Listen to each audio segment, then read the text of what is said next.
Hey everyone, welcome to EDU 5101. In this video, I want to walk you all through what's in our syllabus. Now, this isn't meant to be a replacement for reading it, so please do, but I wanted to give you an idea of what's in the syllabus and bring your attention to a few important points. So I've divided my syllabus overview video into two parts. So here in part one, I'm going to be talking about pretty much everything except for the assignments and the rubrics, which I'm going to save for part two. So if you open up the syllabus, the first thing you'll see is the course information and my contact information. And please do just call me Rachel. I'm a part-time assistant prof here at U Ottawa in the Faculty of Education, and I'm also a PhD candidate here in the Health Professions Education stream. My bachelor's and master's degrees are both in nursing, and most of my work tends to be more in medicine though. Before going into research, I worked in family medicine and obstetrics back in British Columbia, where I'm from.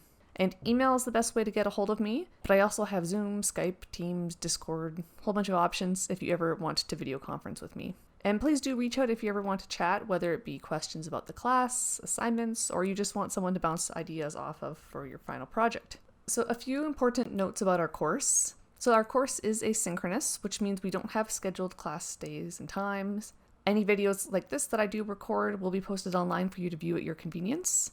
And while I do try to slow down my talking, I do acknowledge that I talk quite fast, so I usually subtitle my videos. And posting on YouTube also means that you can adjust the speed of the videos if you need to slow me down a little bit. We don't have a required textbook for this course.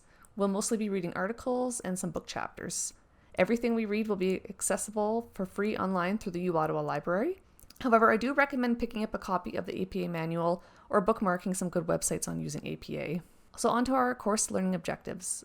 So upon successful completion of this course, you should be able to identify and analyze issues relevant to the development and delivery of interprofessional education and practice for collaborative patient and client-centered practice. Demonstrate a developed understanding of different discourses and theories, example, learning and sociological theories, related to working and learning in interprofessional manners. Analyze and critique empirical and scholarly literature related to interprofessional education and practice in your professional context.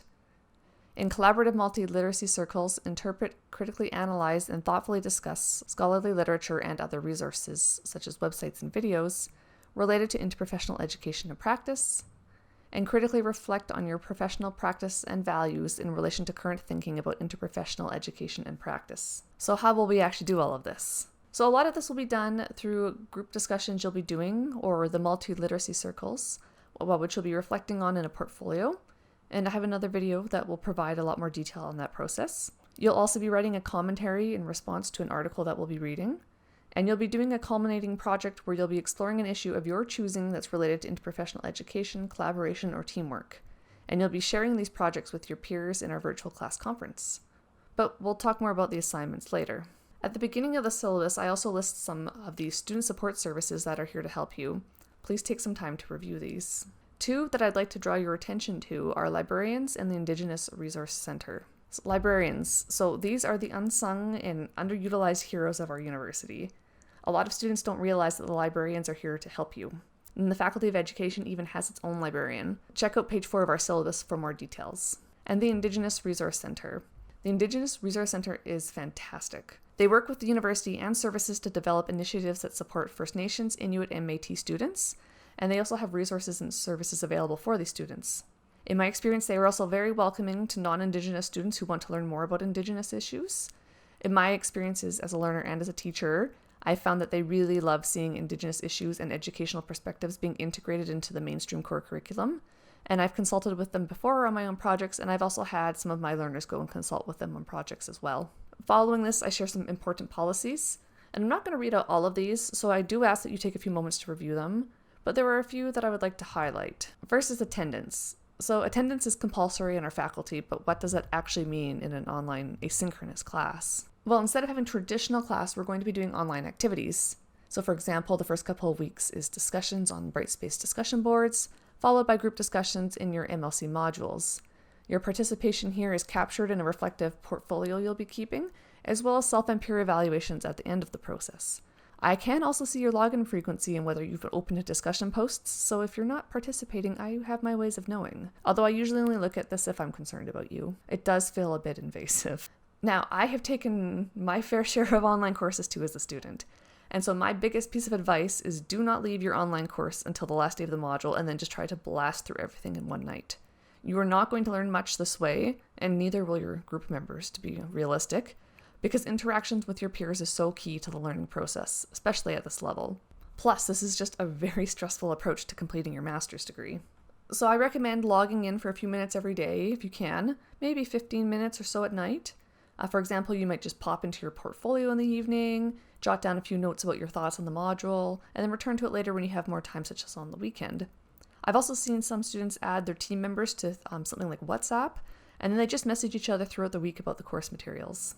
The next policy I want to draw your attention to is the late assignment policy.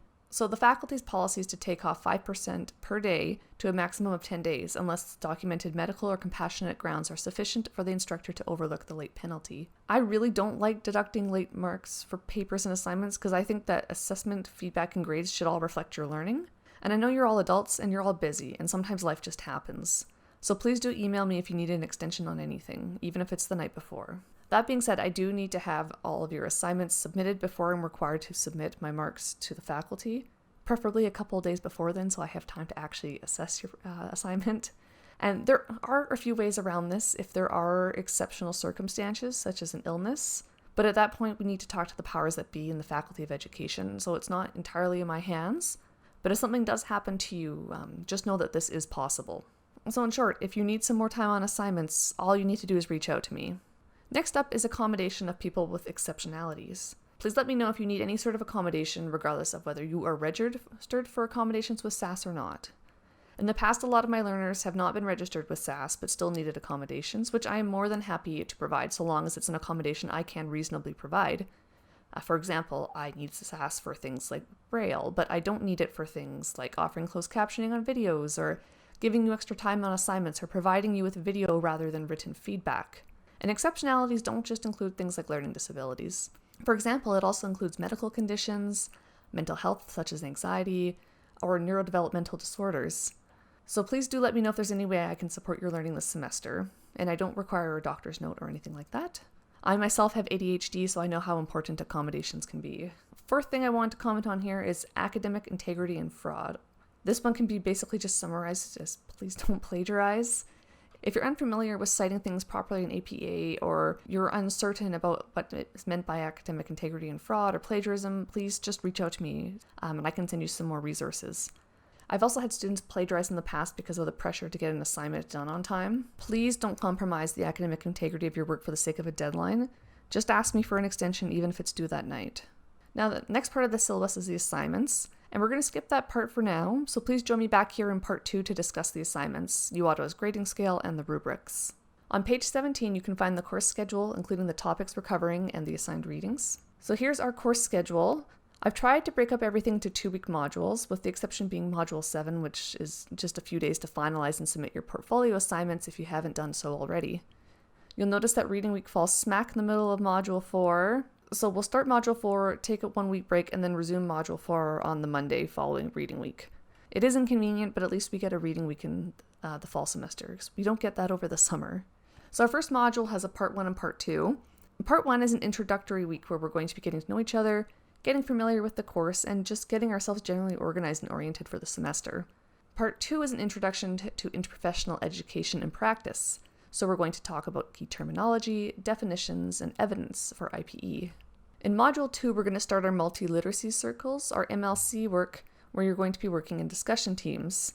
In Module 2, we're going to talk about theories and discourses related to interprofessional education and practice. This includes learning theories like community of practice and complexity science, as well as sociological discourses.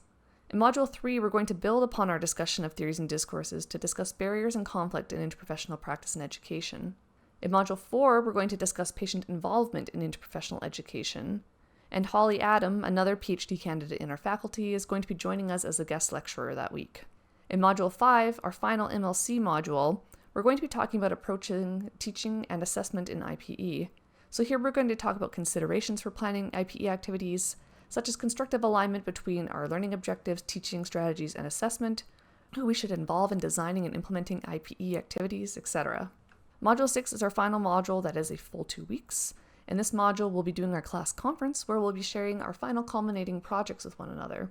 The first week of this module is our pre-conference workshop week, if you will. And during this week, you'll be invited to share your drafts, no matter what stage they're in, with your discussion team for feedback. I'll be also present on the discussion boards to offer some feedback and answer questions during the week. During the second week, you'll be posting your final products to the rest of the class to view and comment on. We'll also have a class conference guide, so you'll be able to see project titles ahead of time to prioritize which products you want to check out that week. And Module 7 is just a few final days of the course, and during this module, you're just focusing on finalizing and submitting your portfolio if you haven't already done so. So for the course readings, you'll notice that in the syllabus, some weeks have foundational and focused readings. The foundational readings are readings that everyone will be reading, and then you also will get to pick one from the focused readings category. And I've really tried to capture a variety of different contexts or perspectives in the focused readings. And I will likely add a few more as the course progresses and as I get to know you all better and have a better idea of what you're interested in learning. After the course schedule, we have a bibliography, and this lists some peer-reviewed journals and books that may be of use to you, and I can also make some recommendations based on your personal interests. Following that page is a list of some potentially helpful online tools, things like Powtoons, sites where you can create free websites, infographics, mind maps, things like that. I recommend holding on to this list because it will probably be helpful in your other courses, particularly ones that are online as well. And that's it for part 1 of our syllabus overview. In part 2, we're going to talk about the assignments and rubrics. So get up, stretch, refill your beverage, and I'll see you back here for part 2.